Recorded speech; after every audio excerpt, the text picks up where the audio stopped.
This is Hannibal here from thehannibaltv.com. I got my old school book here, as does Andrew Anderson, world-class pro wrestling superstar, who's wrestled all over the world and even had some WCW appearances. Then we have the legend himself, Taskmaster Kevin Sullivan, former WCW head booker, Florida superstar. He's wrestled for WWF. He's been everywhere. And we have a treat. His wife, Linda, who actually wrote this book. It's a fiction book, old school, but it has a lot of elements of nonfiction in it. The link to buy this book is actually in the description of this video. But we're going to be talking about this book today. So Linda and Kevin, nice to have you here. Maybe you can start this off telling us about this book, Old School. Well, I'm going to let Linda start and tell us, how did it happen? I didn't even know she wrote the book. But she listened to me and Andrew's stories. And to me, Andrew, would you say that you compare it to The Sopranos meet wrestling? It is 100% The Sopranos meet wrestling. It's stories taken, it seems like, right out of the movie of Mario Puzo's The Godfather, mixed in with a little bit of old school promoting, old school wrestling. And I like to say, every time I talk to Linda, I like to say this: the names have been changed to protect the people involved. It's a fiction, and yet it's based in fact. It's based in truth. It's based in myth, mystery. But the most important thing is that it's based on fact. And the way Linda has described this to me, Linda, now you tell me if I'm off a little bit, but you were with Kevin. How many years have you been with Kevin? Since the 90s, so 4 decades. Yep, you've been with Kevin for a long time, and listening to the wrestling stories over and over and over prompted me to document it and write something.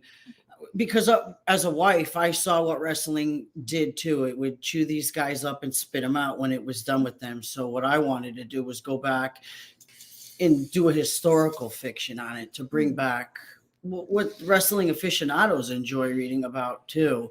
And hearing the stories from you and from Kevin and all the other guys in the business over the last 4 decades, I had a lot of material. And so is there one character that's based on a real person? No, they're all a conglomeration of amalgams of different characters.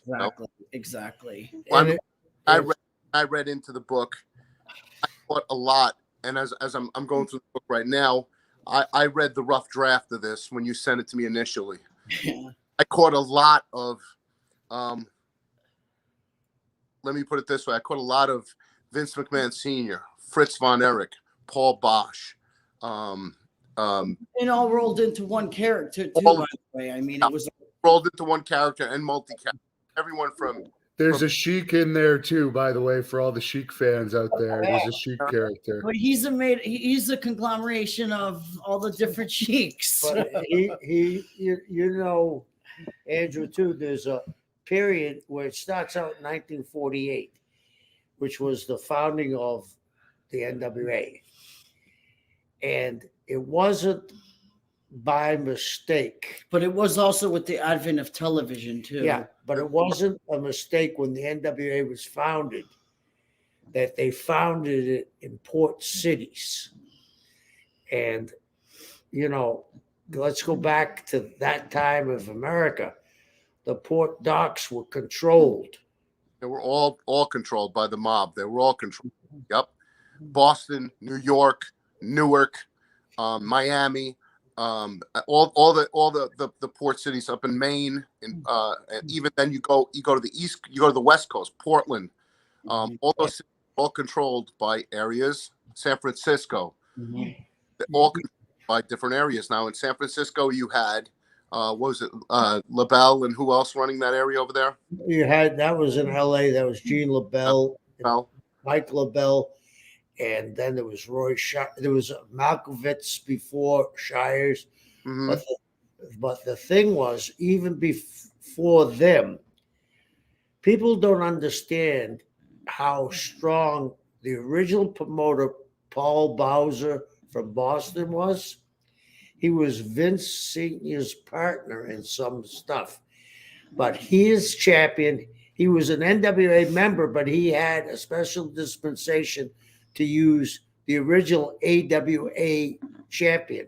He made that champion. And his territory, think about this, 1940s. His territory reached from Toronto, Montreal, all of New England, to Ohio with Aft, also in New York with Vince. He owned part of Chicago. He owned Frisco. He owned part of LA. I mean, think about that. That time, the guys that were working for him were traveling in between Montreal to all the way to Frisco. To me, that's amazing that he had that much power. It was sort of like when Attila the Hun ran all of. If you really compare it, it was conquering. They conquered. Yeah. They had monopolizing maybe too, huh? I couldn't hear you. Monopolizing, yes, monopolizing. That's not really else too over there. So because later on in the 50s, Jim Barnett's partner Johnny Doyle sued the NWA in the feds got involved in it. He sued the NWA as a monopoly. And that's why people don't understand the history, Andrew. That's why they incorporated two other champions, the WWF champion, AWA, and Vern's champion. Because the heat was on them. And the only thing that saved them was they had a friend in Congress, and he was from Ohio, Salt Estes, I believe. And he was the one that manipulated for the government to drop the case of monopoly.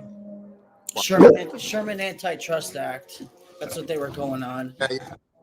That's what I remember that from my marketing classes in St. Peter's University years ago.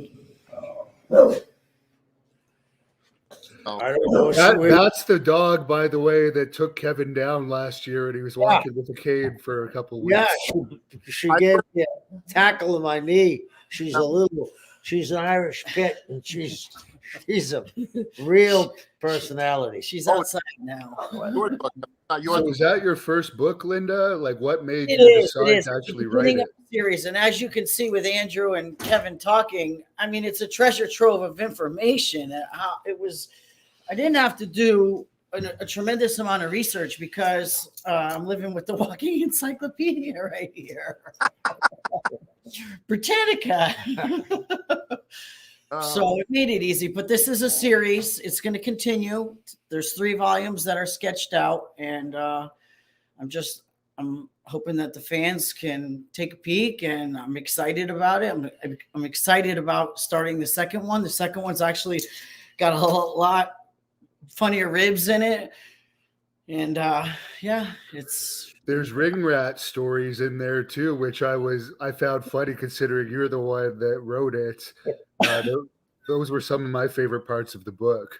I'm sure they were. And the other thing, Hannibal, what you like is at one time Linda was the strongest woman in the world. No.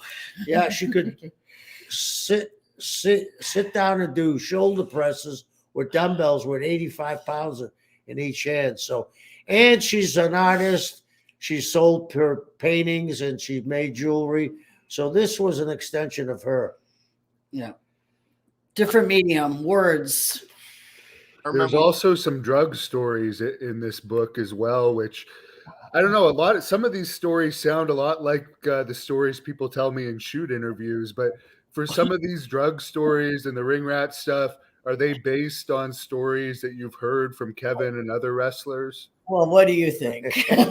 Absolutely. Yeah. They're pretty real, aren't they? You can't make up stuff. Yeah, I've heard that. Yeah.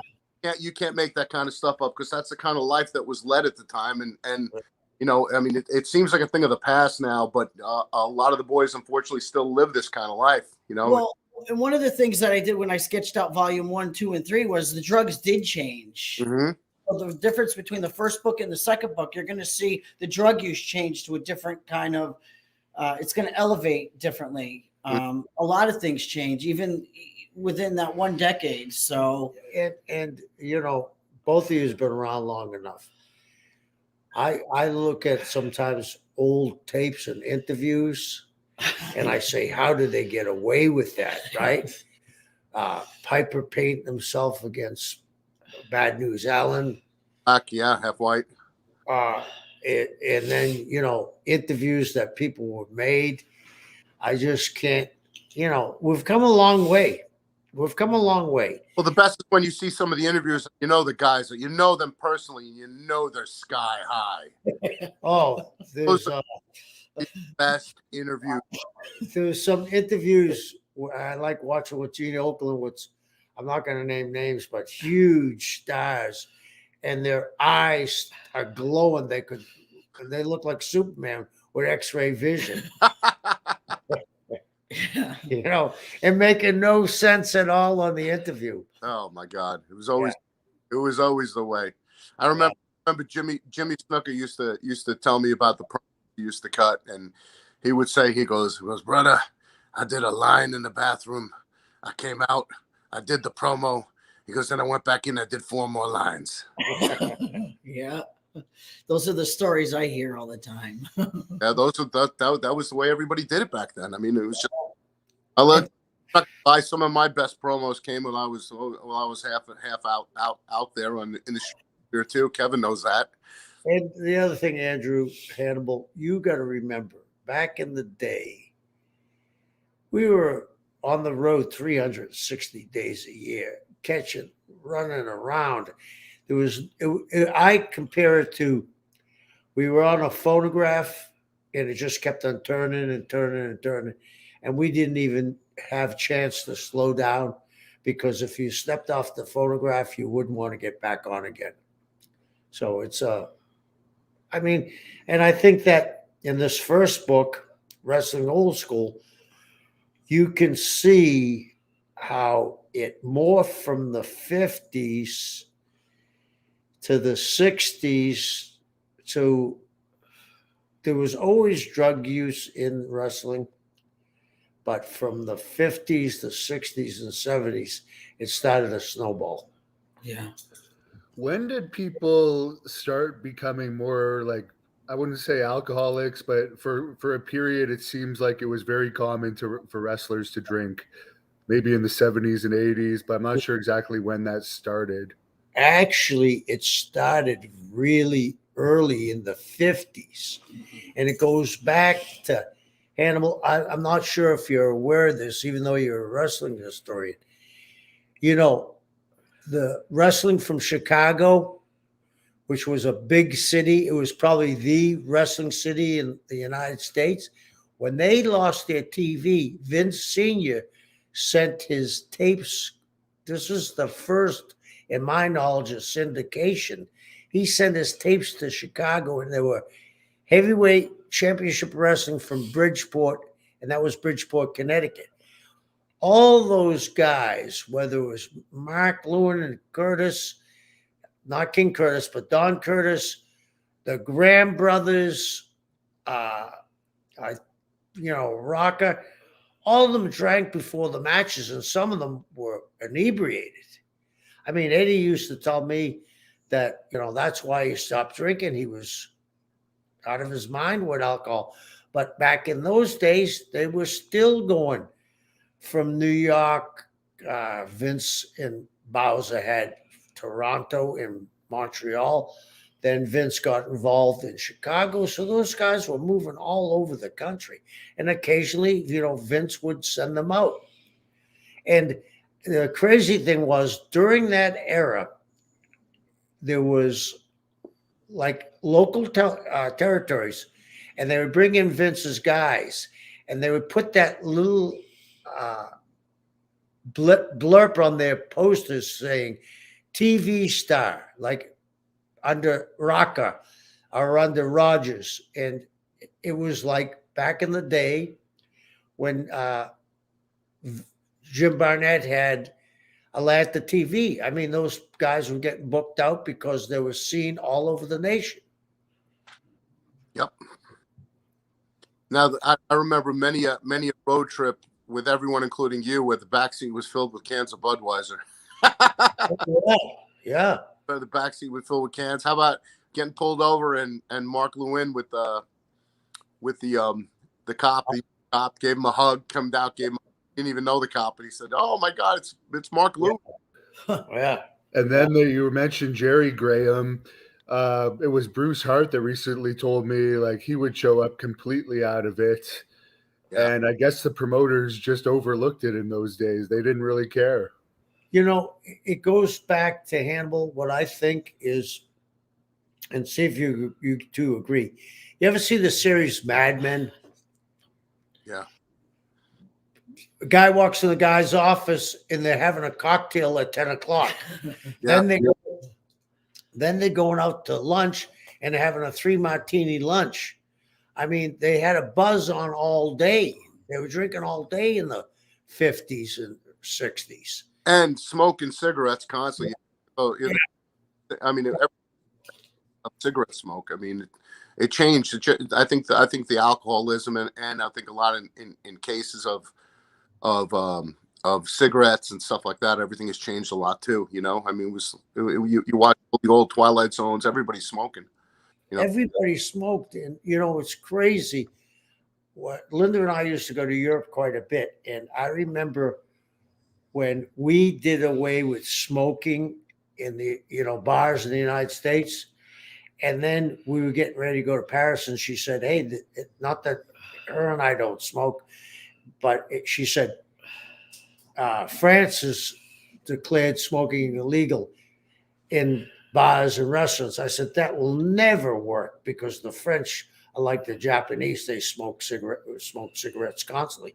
We got over there, nobody was smoking. So it really has changed. Like you said, if you watch those old movies, everybody smoked. Everybody. I saw a movie the other day set in the 50s, and I forgot about this. People were smoking in movie theaters. Yeah. Yeah. Doctors were smoking. Doctors were recommending what cigarette to smoke. Or while they're cleaning your teeth, they're smoking a cigarette. Airplanes were filled with cigarette smoke. I don't know how. I wouldn't be able to tolerate that. I would be dying. I remember those days when people were smoking on the planes. I was a kid back then. Yeah. It's horrible. There's a fan that was asking if Linda was ever a wrestler. I know that she wasn't, but she's probably heard you talk about it constantly since the 90s, living with you. But could you guys tell us the story of how you actually met? Actually, I went to wrestling school. I was a bodybuilder, and then I went to wrestling school, to Malenko School in Tampa, and just for the sport of it, not to wrestle as a profession. But Kevin and I met in Tampa at Harry Smith's gym. Yeah. Yeah. He says I leaped over and helped him while he was doing a skull crusher. Yeah. Yeah, because you were a power lifter, as Kevin said. Maybe you could share with us your personal best lifts. Go ahead, tell him. Don't be shy. I wasn't a power lifter. But Kevin calls me. I was strong. I mean, She used to train with Steve Hutchison, the left tackle that's in the Hall of Fame. He used to train with her at our gym, and she could do chin-ups with a 45-pound plate. I could do one arm. What could you squat? She could do one arm chins. Squat 415. She squatted 415. 185 behind the neck shoulder press. I mean, I wasn't a power lifter though. But she was incredibly strong. I was just really strong for a female weightlifter. Did Kevin try and recruit you into wrestling? What? Did Kevin ever try and convince you to be more of an on-camera person in wrestling over the years? No, he couldn't convince me of that. No, I don't like the stage. I see. It was hard enough getting her to come on here. They talk about her not liking the stage. Yeah. It was. It took a year. It literally took a year. You know how It's I a year. put the link to the video or to the buy the book in the description on Amazon. You can buy it on Amazon. Kevin also sells it at his appearances, right? Yeah. Yeah, I'm going to start. Yeah. That includes the world class event next Saturday, December 11th in Texas. He'll be there with the book as well as the PCW Ultra event in LA, January 28th. Is there a particular chapter? I guess I could ask all three of you. Which chapter did you like the best, or which section of the book stood out to you? I'm with you, Hannibal. I like the chapter when the two young guys. Of course you do. It's a deja vu. Two young guys meet That's the my girl. Yeah. So Deja vu. a little bit of debauchery in it. yeah. Yeah, I'm sure you like that, right? Yeah. Had to sneak those stories in. Name them down too, of course. The editors kind of toned them. Oh my God. What about you, Andrew? That was my favorite chapter. Right? Yeah. Obviously, it was Hannibal's too. We think alike. Yeah. Yeah. Well, we'll be seeing you'll be filming there in World Class Hannibal. Yeah. Andrew is gonna be there as the Purple Haze, so we're gonna have a great time to be able to see one another. And also the Blood Hunters there. Yeah, you're managing both the Blood Hunter and the Purple Haze. Blood Hunter's wrestling Carlito. Purple Haze, who are you wrestling, Andrew, on that event? A guy named Tego. Okay.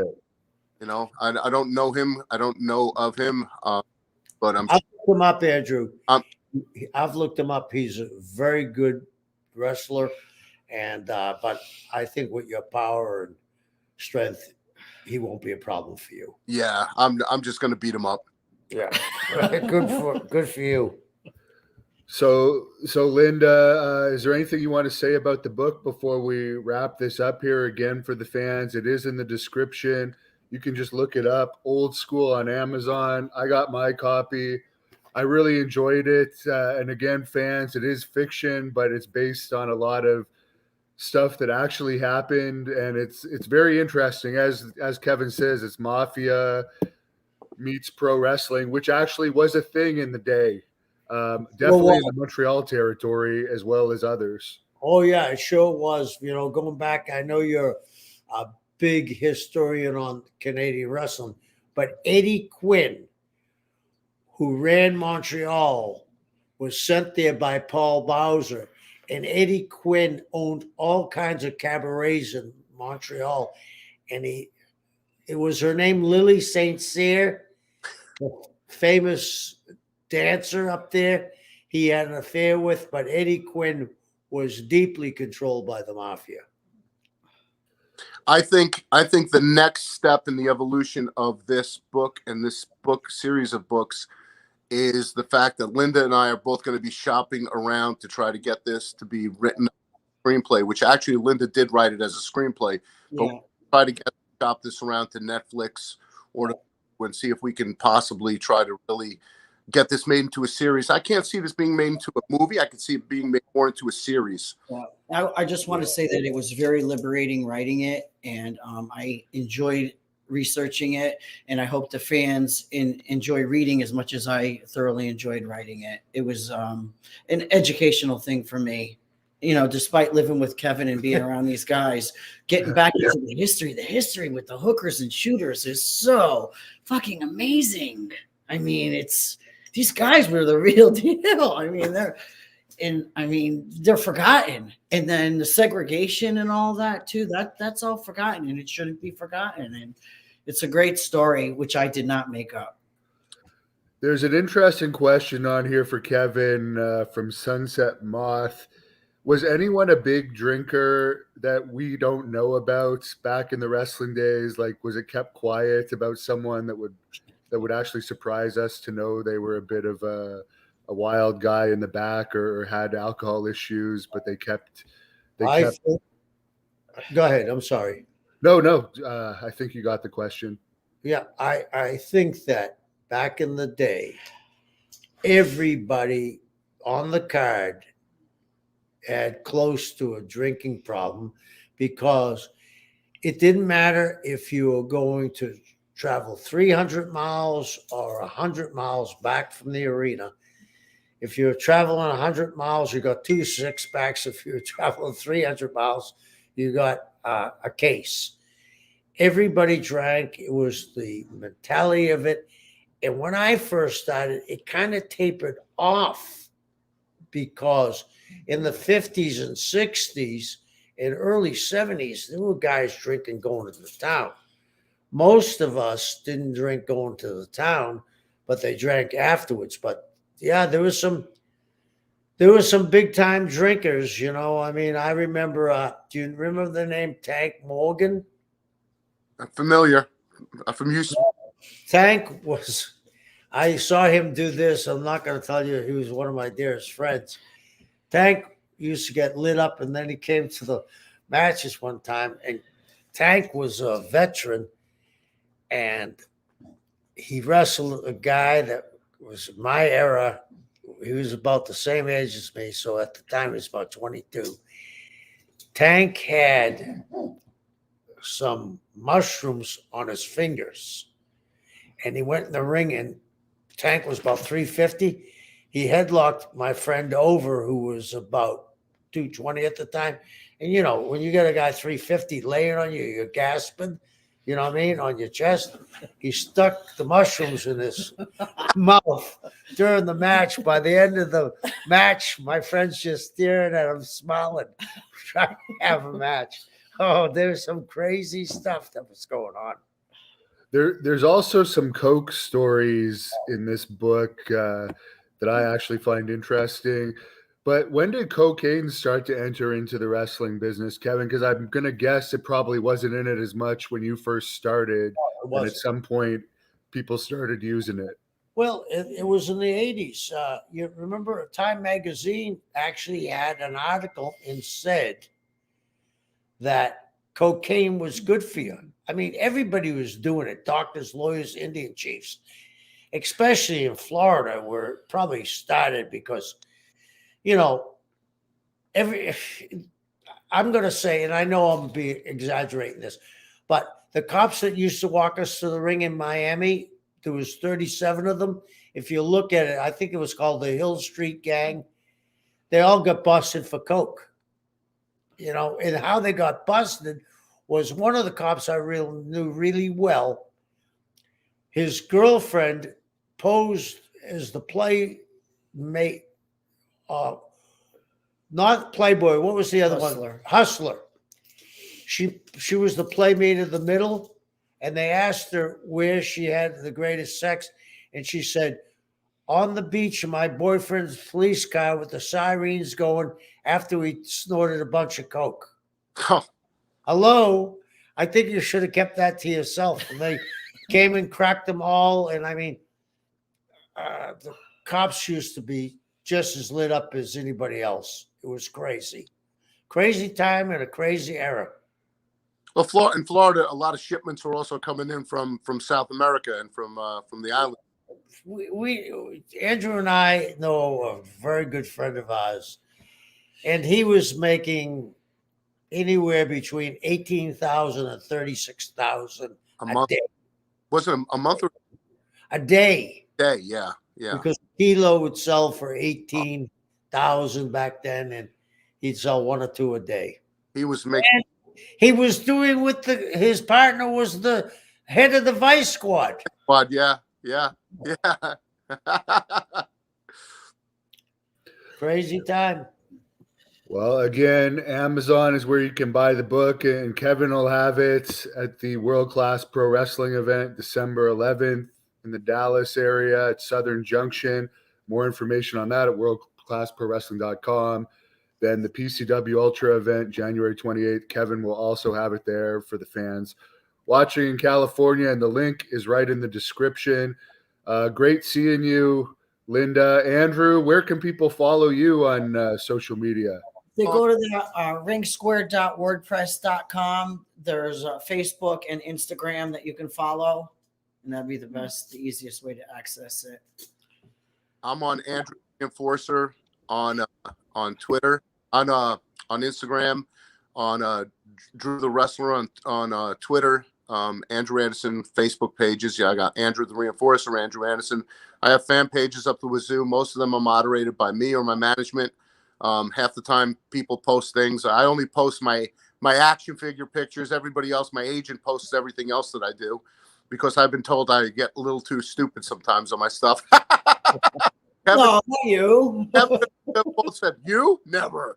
Oh, no. So they pull the plug on some of my my extravagant posts. But in the meantime, tonight I'm going to be wrestling in Rochelle Park, New Jersey, for East Coast Pro Wrestling. I'm wrestling some kid Moses, who's a big kid, about 6'7", and I'm going to take Moses by his ankle and I'm going to slam him into the Red Sea and part it tonight.